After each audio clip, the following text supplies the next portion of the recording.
Now on News 4 Jax at 6, we're learning the gunman in Uvalde entered the elementary school through an unlocked door, barricaded himself inside a classroom, and quickly killed 19 students and 2 teachers. What's important to us is why? Why did he do this? Why did he do this? Who is this man? It took an hour for police to get to him and finally kill him. Families outside Robb Elementary School say they begged officers there to please rescue their babies. Police responding to questions this afternoon about how an 18-year-old armed with an assault rifle was able to walk into a 4th grade classroom and open fire Tuesday afternoon. By the time a law enforcement officer shot and killed the gunman, he had already destroyed lives inside Robb Elementary School. We're following the aftermath of this tragedy from several angles this evening. We begin with Tarek, who's joining us with the latest police briefing on the timeline of the shooting. Tarek. Well, authorities have changed their account of what happened on Tuesday, saying that the suspect was not confronted by an armed school resource officer when he got on campus. In fact, police now say there was no armed resource officer on campus at all at the time. We also learned that the shooter entered the school through a door that had been left unlocked. It's heartbreaking video of parents crying and begging for police to do more as they arrived at Robb Elementary School after a gunman entered the school, ultimately killing 19 students and 2 teachers. Parents are heard saying, "Let's just rush in because the cops aren't doing anything like they're supposed to." It's unclear precisely when this video was shot, but here you see police form a human barricade to keep parents from rushing in.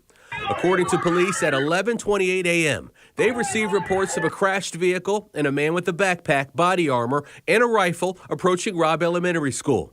Authorities say Salvador Ramos opened fire on people across the street at a funeral home, then climbed a fence to get on school property. Now he's in the parking lot, shooting at the school multiple times. At 11:40 a.m., he says the shooter gained access to the school through an unlocked door and immediately began firing multiple rounds at students and teachers.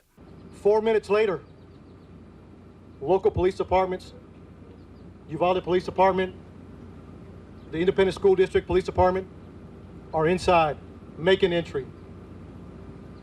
They hear gunfire, they take rounds, they move back, get cover. And during that time, they approach where the suspect is at.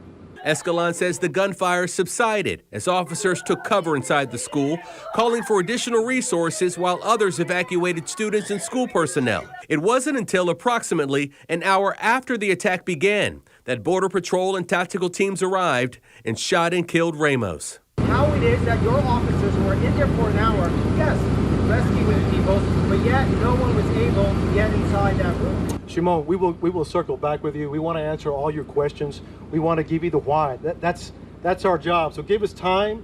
I'm taking all your questions. I'm taking them back to talk to the team. So the shooter was eventually killed by an elite member of the U.S. Border Patrol team who just barely avoided being killed himself. A bullet grazed the top of his head. Now, this case is being investigated by Texas Rangers, but lawmakers are now calling for an independent investigation by another agency because of all of the conflicting information authorities have provided the country over the past 48 hours.